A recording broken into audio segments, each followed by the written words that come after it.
Isang mapagpala at isang makalikasang araw po sa inyo mga kahabi. So ang ating tatalakayin ngayon o pag-uusapan ay gabay sa tamang pag-aalaga ng ibon. Okay po, doon po sa mga bago natin mga kahabi na gustong pasukin ang larangan ng pag-ibon, o doon po sa may mga ibon na kulang pa sa kaalaman o kulang pa sa gabay patungkol sa pag-aalaga ng ibon. Tara, pag-usapan natin mga gabay sa tamang pag-aalaga ng ibon. Okay po mga kahabi, at kung bagong viewers ka sa channel na ito at kung napadaan kayo, ay humiling ako na isang pabor.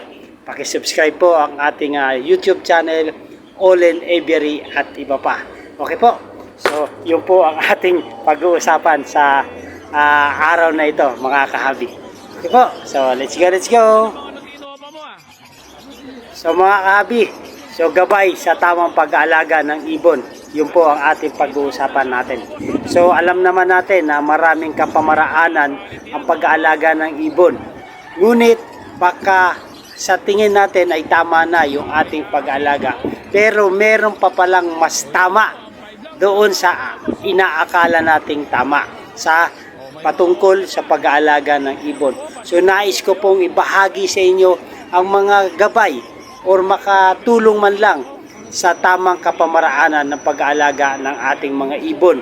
Okay po? So narito po ang una. Mag-alam muna sa mga alituntunin sa pag-aalaga bago bumili ng ibon. Okay po?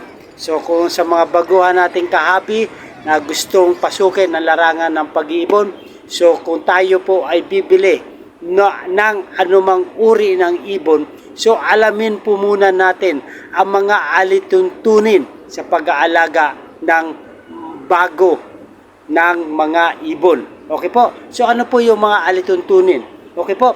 Ito po yung mga rules at regulasyon sa mga ibon na atin i-acquire or ating mabibili.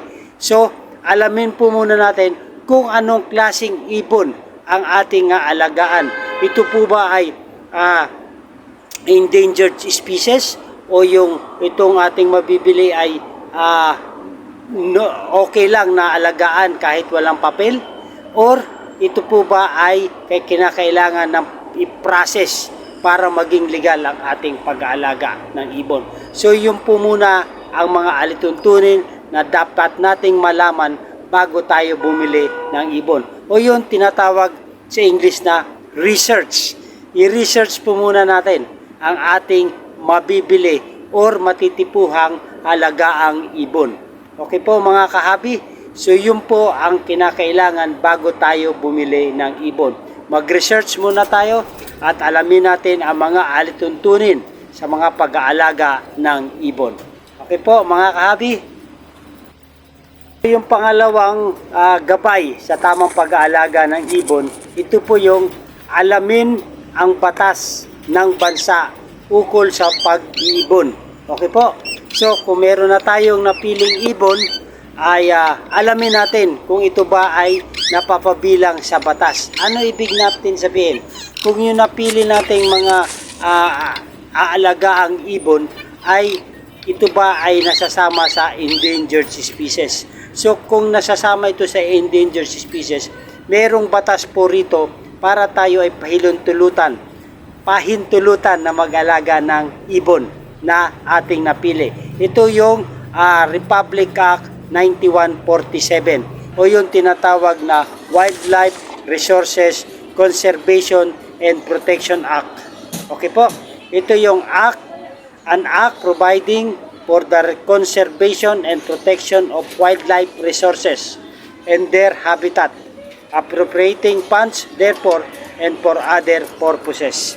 Ang batas na nagpapatibay ng pananatili at pangangalaga ng mga buhay ilang at sa kanilang mga tirahan. So ito po yung batas na 9147 o Wildlife Resources and Conservation and Protection. So dapat alamin muna natin itong batas na to kung papasukin natin ang pag-aalaga ng mga endangered species. Okay po mga kahabi, yun po ang ating gabay sa tamang pag-aalaga ng ibon. Alamin ang batas ng bansa ukol sa mag-iibon. So, bawat bansa po kasi mayroong mga batas patungkol sa pag-aalaga ng mga endangered species. So, dito po sa Pilipinas, ito yung Republic Act 9147. Okay po? So, alamin muna natin kung ano po itong batas bago natin pasukin ang larangan ng pag-aalaga ng ibon. Okay po mga kahabi? So, sa patuloy natin sa pagbibigay ng gabay sa tamang pag-aalaga ng ibon, so nais ko po munang ibahagi sa inyo ang tatlong bagay kung bakit natin kailangan ito tupdin at sundin at doon sa ating pagpaplano patungkol sa pag-aalaga ng ibon. Unang-una po, ano po pa ang plano natin? Ito ba ay ating ikikip kung tayo ay mag-aalaga ng ibon? Okay po, kung ikikip lang natin, meaning to say, ito ay magiging pet lang natin or hindi natin sila pararamihan. Isa or dalawa na klase ng ibon ay ito yung magiging libangan natin, magiging hobby. Kung ito po ay yung ating pinaplano sa ating pag-aalaga or sa pagbili ng ibon. Okay po, kung ito lang, ikikip lang natin, ito yung ating aalagaan, ngunit hindi natin sila pararamihin. Okay po, pangalawa po, kung ito po yung ibibreed natin. Okay po, kung gusto natin paramihin sila. So, kailangan meron tayong plano bago tayo pumasok sa larangan ng pag-iibon. Okay po, kung ipibreed natin sila at yung pangatlo, kung ito po ay ating ibibenta pagdating ng araw. So doon po sa tatlo, i-keep, breed, or sale ay alamin natin kung ano yung pinaplano natin bago tayo mag-alaga or bumili ng ibon. Okay po, para alam natin yung direction natin sa pag-aalaga ng ibon. Okay po mga kahabi, So mga kabi, doon na po tayo sa pangatlong gabay sa ating paghahanda o sa ating pag-aalaga ng ibon. Ihandang mga kakailanganin at pag-isipang maigi if kakayanin ang responsibilidad. Okay po? So kung ito ay ating papasukin sa larangan ng pag-iibon, kailangan meron tayong kakayahan at kinakailangan at pag-isipan natin ng maigi kung alin nga po doon sa tatlo na nating nabanggit na pinaplano natin sa larangan ng pag-iibon. At meron po itong kaakibat na responsibilidad. Okay po, dahil kung tayo mag-aalaga ng ibon or tayo bibili ng ibon, ay may kaakibat po ito na responsibilidad. Dahil kung ano po yung mga pangangailangan ng ating mga ibon, ay kailangan i-provide natin ito. At ito po ay ating responsible natin ito. Ating responsibilidad na ibigay kung ano po ang mga pangangailangan ng ating napiling aalagaang ibon. Okay po? At pag-isipan po nating maigi kung kakayanin po ba natin ang ating pinasok na hobbyist or sa pag-aalaga ng ibon. Okay po mga kahabi? So yun po ating pangatlo, kailangan ihanda mga kakailanganin at pag-isipang maigi if kakayanin ang responsibilidad.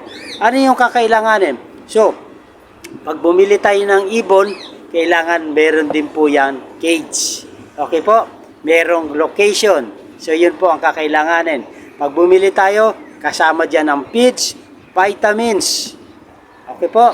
Yan po ang ating kakailanganin para mabigyan natin ng pangangailangan ang ating alagang na piling ibon. Okay po mga kahabi? Ito po yung ating pang-apat na gabay para sa pag-aalaga ng ibon. Bumili lamang sa legal yung kaya kang bigyan ng kaukulang dokumento para mapaihiristro mo ang nabili mong ibon. Okay po? Ito lamang po ay gabay. Kung gusto nyong bumili sa walang papel, it's up to us. It's up to you, mga kahabi. Kung gusto, pwede naman tayong bumili ng mga walang papel. Open naman tayo. May free will naman tayo. May choices naman tayo kung saan tayo dapat bumili. Ngunit ito ay gabay lamang para sa pag-aalaga ng ibon or sa pagbili ng ibon. Mas mainam po kung sa legal tayo, sa legal na proseso, sa legal na pamaraan, ang para mabigyan natin ng kaukulang dokumento ang ating nabiling or na-acquire na ibon. Okay po mga kahabi, mas mainam pong mag-alaga ng legal. Wala po tayong pangamba kung magkaroon man ng inspection, question, magkaroon ng sa mga kapitbahay na magkaroon ng complaint, yan tinatawag na complaint, ay meron tayong ipapakitang tamang dokumento, tamang proseso sa atin sa pag-aalaga ng ibon. Okay po, kung maaari, bumili lamang tayo sa legal na mga CWR holder at W Farm Permit holder para maiparehistro din natin yung ating nabiling ibon. Okay po, yun po ay pang-apat na gabay para sa pag-aalaga ng ibon, gabay para sa pagbili ng ibon. Okay po mga kahabi? Yung panglima nating gabay sa pag-aalaga ng ibon, mas mahalaga magpakaligal kaysa magandang logo or avatar. Unahin ang pagliligal. Okay po, minsan nakikita natin to wag naman tayo ma-open na magaganda ang kanilang mga aviary, magaganda ang kanilang mga logo, magaganda ang kanilang page, ngunit kulang sila sa legalization.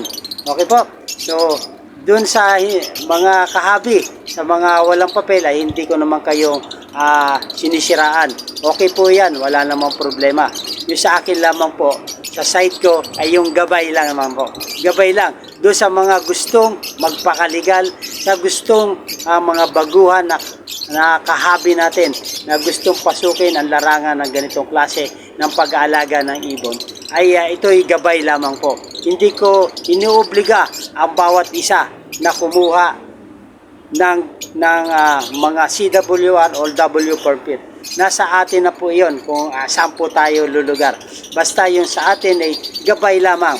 Okay po?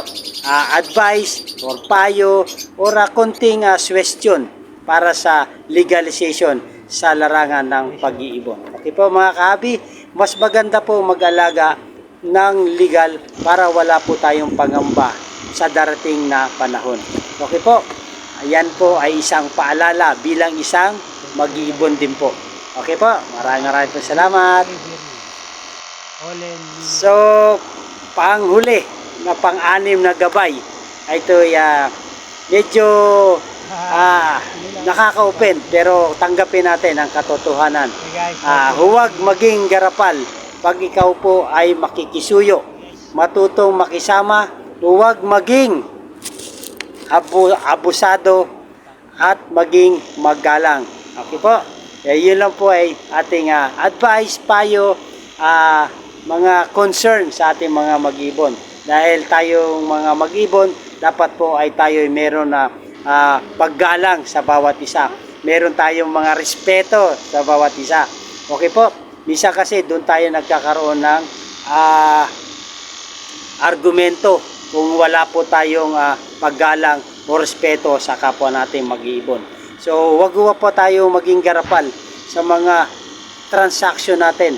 Kung tayo ay makikisuyo o tayo makikiusap sa ating mga kapwa mag-iibon, matuto tayong makisama. Yun po ang maganda sa mga mag-iibon.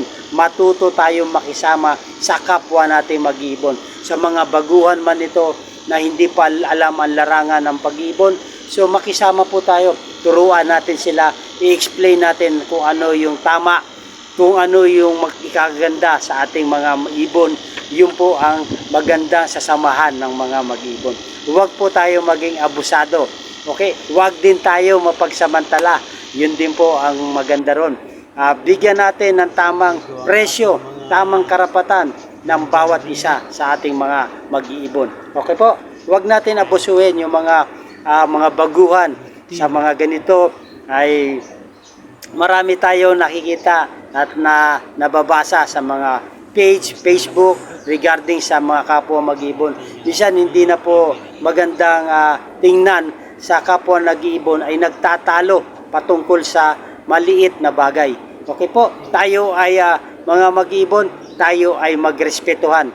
Okay po, tayo ay magtulungan sa larangan at para maiangat natin ang antas ng pag-iibon. Okay po mga kahabi, yun po ang ating gabay sa ating tamang pag-aalaga ng ibon. Okay po mga kahabi. Mga kahabi, ito isang paanyaya lamang at isang pagbibigay kaalaman or pagbibigay dagdag kaalaman or pagbibigay ng konting suggestion, idea para sa mga baguhan or sa mga hindi pa nakakaalam or sa kinukulangan pa ng mga gabay para sa pag-aalaga ng ibon. So balikan lang po natin yung ating mga napag-aralan or napag-usapan. Sa una po, mag-alam muna sa mga alituntunin para sa pag-aalaga bago bumili ng ibon. Pangalawa po, alamin ang batas ng bansa ukol sa pag-iibon. Pangatlo, ihanda ang mga kakailanganin at pag-isipang maigi if kakayanin ang mga responsibilidad. Bumili lamang ng legal yung kaya kang bigyan ng kaukulang dokumento para maipahistro mo ang pagbili ng ibon. Yun po yung pang-apat. Yung pang-lima nating gabay sa tamang pag-aalaga ng ibon, mas mahalaga ang pagpakaligal kaysa magandang logo o avatar. Unahin ang pagliligal. Okay po? At last but not the least, yung pang-anim natin, huwag maging garapal pag ikaw po ay makikisuyo, matuto makisama, huwag maging abusado, maging magalang. Okay po mga kahabi? Hope meron tayong natutunan regarding po sa gabay ng tamang pag-aalaga ng ibon. Po mga kahabi, at kung nagustuhan itong video na to ay humingi ako ng favor, please subscribe my YouTube channel, Olen Aviary at iba pa. Okay po, at don't forget to click the notification bell na rin mga kahabi para sa mga susunod na upload natin na video ay ma-notify po kayo para sa mga bagong video na ating upload regarding po sa buhay mag-ibon.